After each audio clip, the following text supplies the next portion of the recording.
नमस्कार साथियों, आपका स्वागत है हमारे YouTube चैनल लब 9211 में। तो कैसे हो आप सब? आशा करता हूँ कि आप सब अच्छे होंगे। तो दोस्तों, आज का ये वीडियो बहुत महत्वपूर्ण होने वाला है। यदि आप कहानी देखते हैं तो इस कहानी को पूरा जरूर देखें और कहानी कैसा लगा कमेंट में जरूर बताएं। तो साथियों, वीडियो को शुरू करते हैं। चैत्र मास के कृष्ण पक्ष की दशमी को दशा माता का पूजन एवं व्रत किया जाता है और दशा माता की कथा, दशा माता की कहानी सुनी जाती है। होली के अगले दिन से ही इसका पूजन प्रारंभ हो जाता है, जो 10वें दिन समाप्त होता है।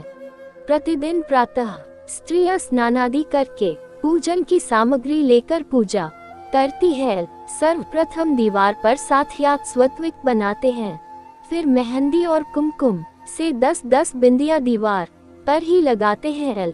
फिर पहले स्वास्तिक के रूप में गणपति जी का, फिर 10 बिंदियों के रूप में दशा माता की रोली, मोली, चावल, सुपारी, धूप, दीप, अगरबत्ती व नैवेद्य से पूजन कर हैं।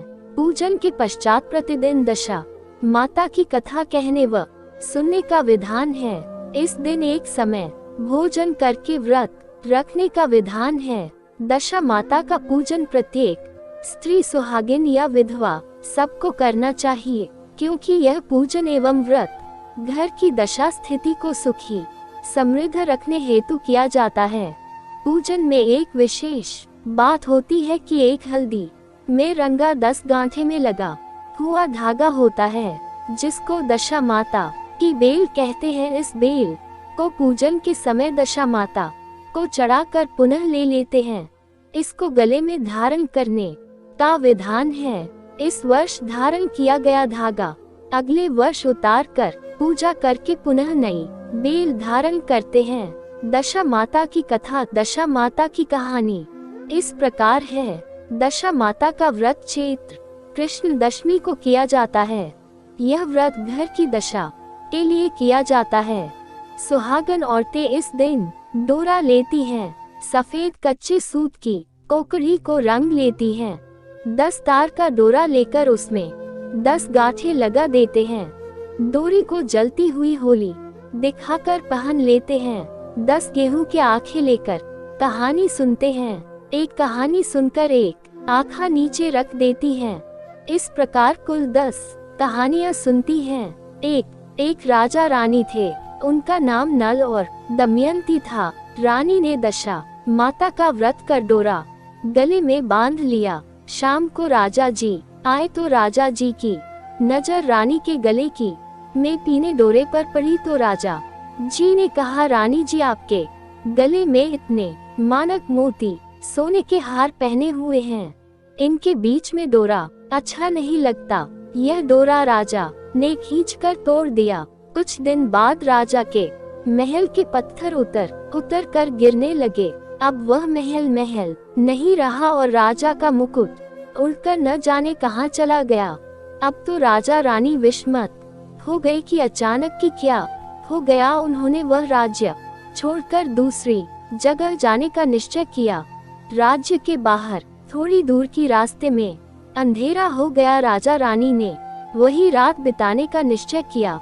उन्होंने वहां एक माली का बगीचा देखा। माली बाहर आया तो राजा ने पूछा, हम रात यहाँ बसेरा कर ले क्या? माली ने कहा, हाँ कर लो।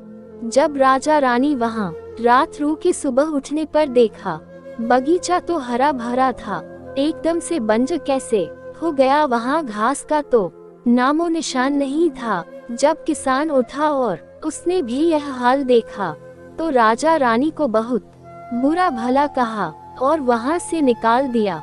राजा रानी आगे गए तो वहाँ एक तेलन का घर देखा, तो तेलन से दोपहर रुकने का आश्रय मांगा।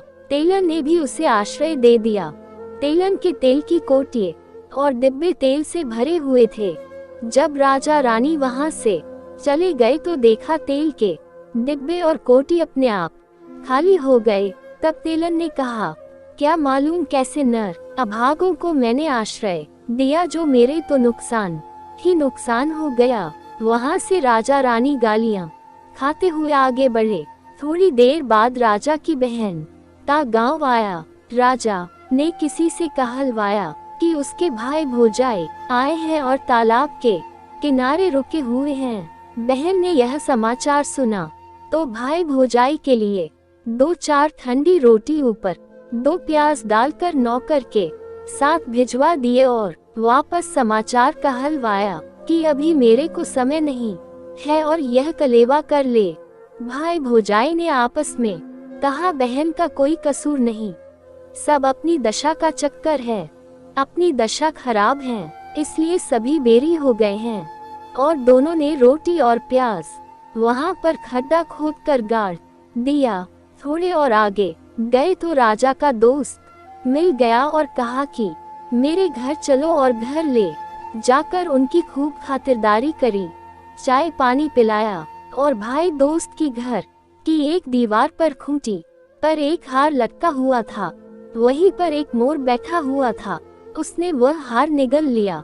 राजा रानी वहां से रवाना हो गए। दोस्त की पत्नी ने देखा कि जो हार खूंटी पर टिका हुआ था वह वहां पर नहीं है।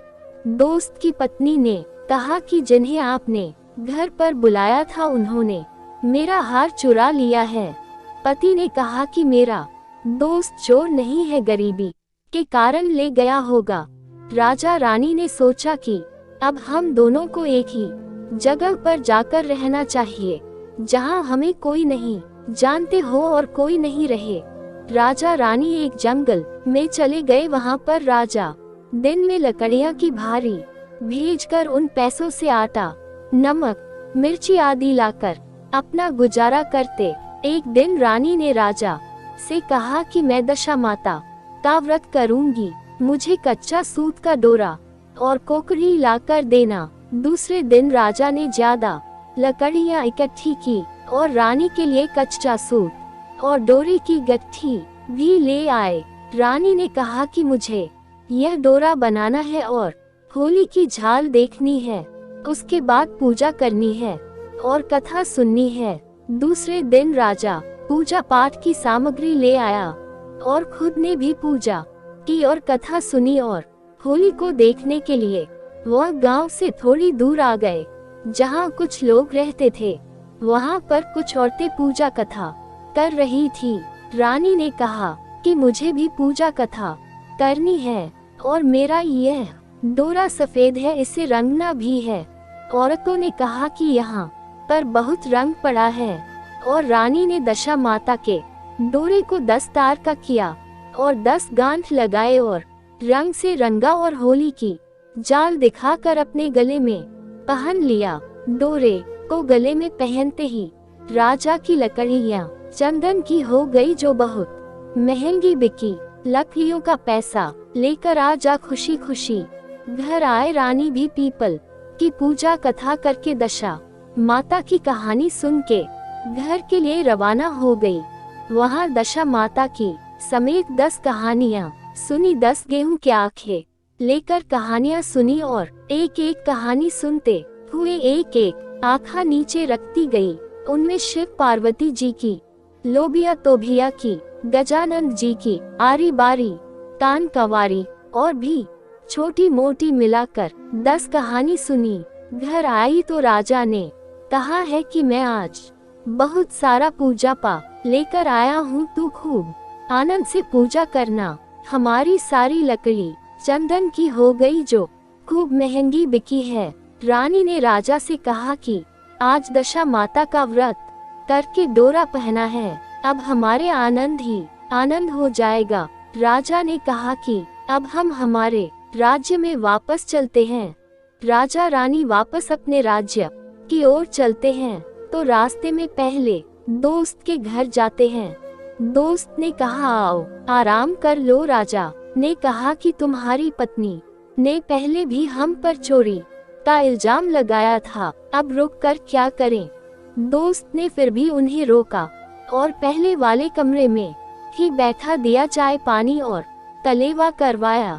राजा रानी ने देखा कि जो खूंटी पर मोर बैठा हुआ था उसने वह हार वापस उगलना शुरू किया तो दोस्त को आवाज लगाई कि देख तुम्हारा हार मोर वापस उगल रहा है। दोस्त ने देखा तो उसे विश्वास हो गया कि मेरा दोस्त की दशा खराब होने की वजह से उन्हें ऐसा दिन देखना पड़ा।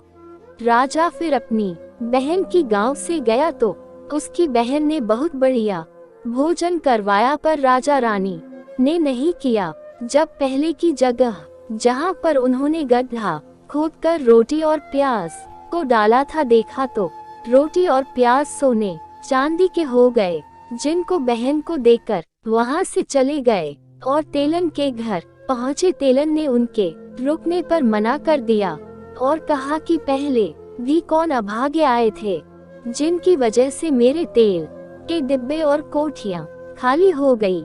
राजा रानी ने कहा कि वह हम ही थे, हमारी दशा खराब चल रही थी, जिसकी वजह से यह दिन देखने पड़े और तेलन के घर रुक गए। तो तेलन ने देखा कि उसके सारे डिब्बे और कोठियां वापस से तेल की भर गई थी। आगे आकर उन्होंने माली के बाग में विश्राम किया तो वापस खेत व बाग बगीचा हरा भरा हो गया।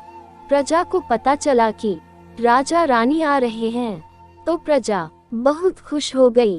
राज्य में जाते ही महल दशा माता का डोरा वापस पहना तो वापस खड़ा हो गया और राजा रानी ने दशा माता की जय जय कार की।